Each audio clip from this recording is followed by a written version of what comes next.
Good evening friend, मैं मनीष कुमार भोज आप सभी का अपने यूट्यूब चैनल पहाड़ एजुकेशन में हार्दिक स्वागत करता हूं। दोस्तों, मैं आज जो न्यूज आप लोगों के बीच लेके उपस्थित हुआ हूं वो अत्यंत महत्वपूर्ण और उन अभ्यर्थियों के लिए कहीं ना कहीं ये खुशखबरी है जो लंबे समय से इस चीज की लड़ाई लड़ रहे थे। आप कौन सी लड़ाई लड़ रहे थे ये हम आगे वीडियो में जानेंगे। देखिए दोस्तों, आज सुप्रीम कोर्ट से एक ऐतिहासिक फैसला ये आया है जिसमें बीएड जो टीटी प्रथम महासंघ की जो यहाँ पर ऐतिहासिक जीत यहाँ पर दर्ज हुई है। अब पूरा प्रकरण क्या है आप सभी लोग इससे पूर्व इस चीज से सर्वविदित है।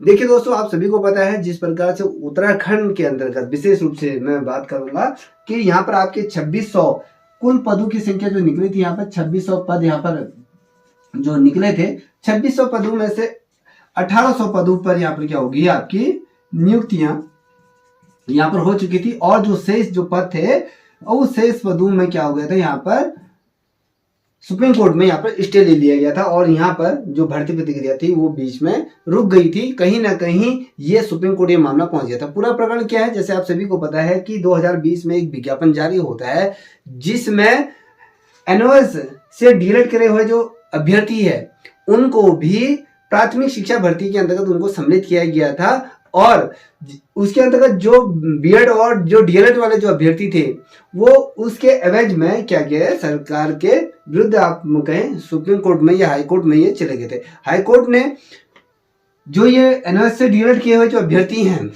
उन अभ्यर्थियों के पक्ष में अपना फैसला दिया है और हाई कोर्ट ने ये कहा कि भैया इन अभ्यर्थियों को आप भर्ती प्रक्रिया में शामिल कर रही और इसी के अगेंस्ट फिर जाके सुप्रीम कोर्ट में सरकार द्वारा भी एक स्पेशल अपील दायर की गई थी एनओएस से जो डीएलएड किए गए उन अभ्यर्थियों को इस भर्ती प्रक्रिया से बाहर रखने के लिए। और साथ ही हम आपको बता दूं कि जो सर्वोच्च न्यायालय के अंतर्गत जो रिट दायर हुई थी वो जो बीएड टीटी महासंघ के जो लोग हैं इनके द्वारा सुप्रीम कोर्ट में इसमें क्या कर रहे थे, आप याचिका दायर कर दी गई थी और जिसकी वजह से आज 2020 के बाद 3 साल बाद जो एक फैसला जो आया है कहीं ना कहीं वो बीएड टीटी अभ्यर्थी जो प्रथम महासंघ की यहाँ पर आपको क्या हुई, यहाँ पर जीत यहाँ पर हासिल हुई। पूरा प्रकरण है क्या है आइए जानते हैं।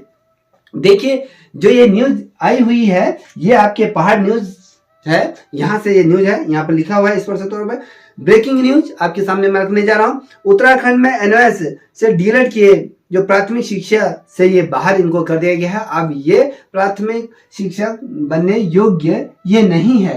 अब इसके अंदर क्या लिखा गया है, सुप्रीम कोर्ट ने आज के अपने ऐतिहासिक ऑर्डर में कहा कि जिस नियमावली से उत्तराखंड में प्राथमिक शिक्षा भर्ती प्रारंभ की गई थी उसमें सुधार किया जाए और क्योंकि उत्तराखंड प्राथमिक शिक्षा नियमावली में एनओएस डीएलएड सम्मिलित नहीं था इसलिए उसे इसमें बाहर कर दिया गया है, याद रखिएगा। और आपको बताओ पूरा प्रकरण क्या है, थोड़ा उसकी तरफ भी हम थोड़ा सा नजर डालते हैं। देखिए आप मेरे इधर पे देख पा रहे होंगे, यहाँ पर स्पष्ट तौर पे मैंने इसका स्क्रीनशॉट यहाँ पर शेयर किया हुआ है, आप यहाँ पर पढ़ सकते हैं। माननीय सुप्रीम कोर्ट में जयवीर सिंह बदनाम एनओएस जो डीएलएड किए हैं जो अभ्यर्थी थे उनके यहाँ पर केस की आज सुनवाई हुई थी।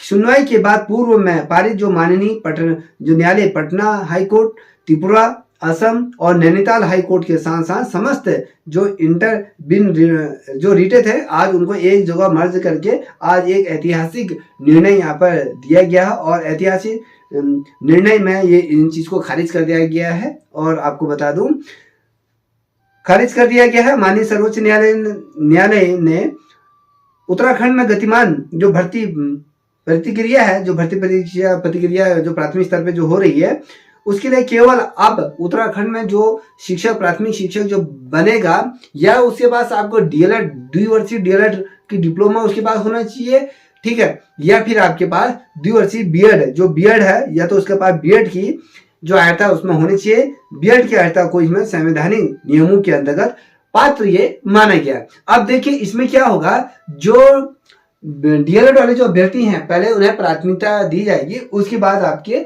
जो बीएड वाले अभ्यर्थी हैं उनको इसमें प्राथमिकता दी जाएगी। जो एनओएस से जो डीएलएड किए हुए जितने भी अभ्यर्थी हैं जो सोच रहे थे कि हम लोग क्या करेंगे, शिक्षक प्राथमिक भर्ती के अंतर्गत शिक्षक बन जाएंगे, ठीक है, तो आप उनका ये सपना कहीं ना कहीं टूटता हुआ नजर आया है, कहीं वो इस भर्ती प्रक्रिया से बाहर हो चुके हैं। और तो और मैं आपको बता दूं, यहाँ पर उत्तराखंड में जो भर्ती गतिमान है, जिसमें 1800 पदों पे जो यहाँ पर नियुक्तियां हो चुकी हैं, जो आपके जो 600-700 के आसपास जो पद बचे हुए हैं, उन पदों में आप भर्ती गतिमान होगी। उन भर्ती के अंतर्गत जिन अभ्यर्थियों को लिया जाएगा वो आपके बीएड प्लस आपके जो द्विवर्षीय डिप्लोमा जिन अभ्यर्थियों द्वारा किया है, साथ ही आपका टीटी प्रथम उत्तीर्ण आपका होना अनिवार्य है। तो उन अभ्यर्थियों को इसमें मान्य करार कर दिया गया, जो संवैधानिक नियमों के अगेंस्ट ये है। और माननीय सर्वोच्च न्यायालय ने, भारत की सर्वोच्च न्यायालय ये होती है, आप सभी को पता है, जिसका निर्णय भारत के समस्त राज्यों में प्रभावित हुआ।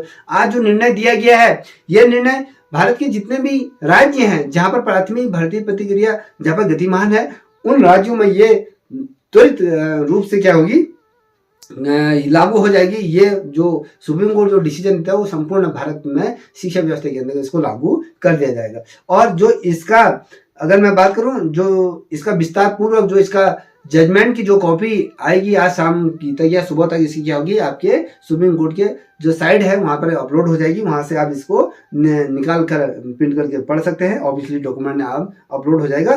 कहीं ना कहीं जो बीएड वाले और जो डीएलएड वाले जो लंबे समय से जिस चीज की लड़ाई लड़ रहे थे, कहीं ना कहीं वो आज सार्थक हुई, कहीं ना कहीं उनकी आज जीत हुई। तो कहीं ना कहीं आज अगर मैं बात करूं, जो टीटी और जो बीएड और साथ ही आपके जो डीएलएड वाले अभ्यर्थी हैं, तो कहीं ना कहीं अब जो भर्ती आपकी जो अवशेष बची थी अब गतिमान होगी और जल्द ही आप लोगों को नियुक्ति पत्र जल्दी ही जारी होगा, आप लोगों की जल्दी ही काउंसलिंग होगी। ऐसी मैं उम्मीद करता हूं सरकार जल्दी ही इस पे कार्रवाई करेगी। और जो अभ्यर्थी अभी भी जो सोच रहा है कि एनएस डीएलएड से मेरे को भर्ती प्रक्रिया में मैं सम्मिलित हो जाऊंगा, वो इस चीज की आशा छोड़ दे।